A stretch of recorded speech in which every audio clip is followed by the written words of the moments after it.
Knives generally are problematic more than other utensils. The reason for that is that it has shamnunit, it has some oil built on it while you cut your, let's say, piece of meat. So unlike other things that after you clean it, it comes off, knives, they stick on it. You have a piece of, you have some shamnunit, you have some oil residue that sticks to the knife. So the only way you can remove it is either the way Chazal said, you stick it into the ground 10 times, and that removes it.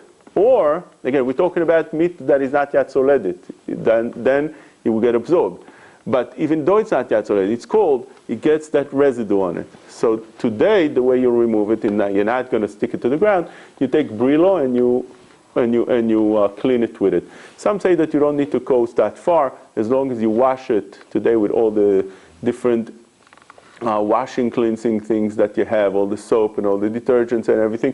That will do a good job if you rub it and it cleans. That's fine. Some say like that, the Madane Shulchan brings it down. But if you're using a Brillo, that's definitely okay. If you used it for, so that would be, for instance, a nafka mina, if by mistake your kid comes home and he took the meat knife and he cut a piece of cheese.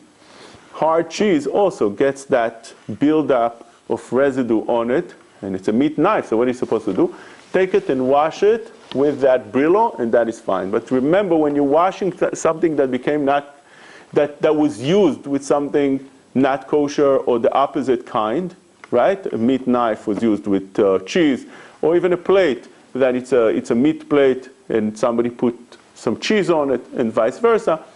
Always use cold water to wash it. Why? We explained last time, if you're using hot water, so now you have cream cheese on your meat plate, and it's all fine, nothing happened. Cream cheese is cold. You only need to do is wash it, and the plate is absolutely fine. But if you're using hot water on top of that cheese, so right now it gets absorbed in that cheese, and you're making it asur. So be careful not to use hot water. Now when we're saying hot water, we're talking about yat soledit. You can use lukewarm, you can use warm water, but as long as it's not hot, yes. Hot. So that's something that has to do with the knife. Now remember, there's Minhag Israel that the Rama brings down, that you have to have separate utensils. Dairy knife and meat knife, right? That's how the Rama brings down. He talks only about knives. The Aruch HaShulchan brings that the Minhag Israel is to have all utensils separated.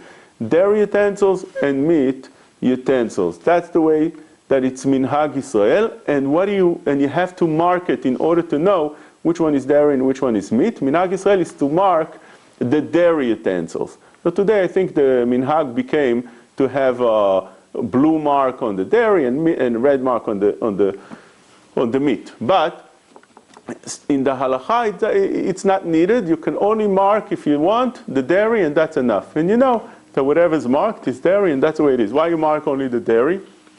If you, let's say, want to mark only the meat, you know that that's the meat utensils. Because sometimes maybe other people would want to use it, that they don't know your rules. Sometimes you'll have a neighbor that comes in and you let him use the kitchen. Sometimes you might lose it, somebody wants to use it. Whatever it is, it's already universal, it's known. Dairy utensils are the ones that are being checked with the mark. Okay? What about using an extra knife for parv, for only bread? So that idea is brought down in the Marshal. There is such a concept, using the knife for only bread. So that's a chumrah. You don't have to have that.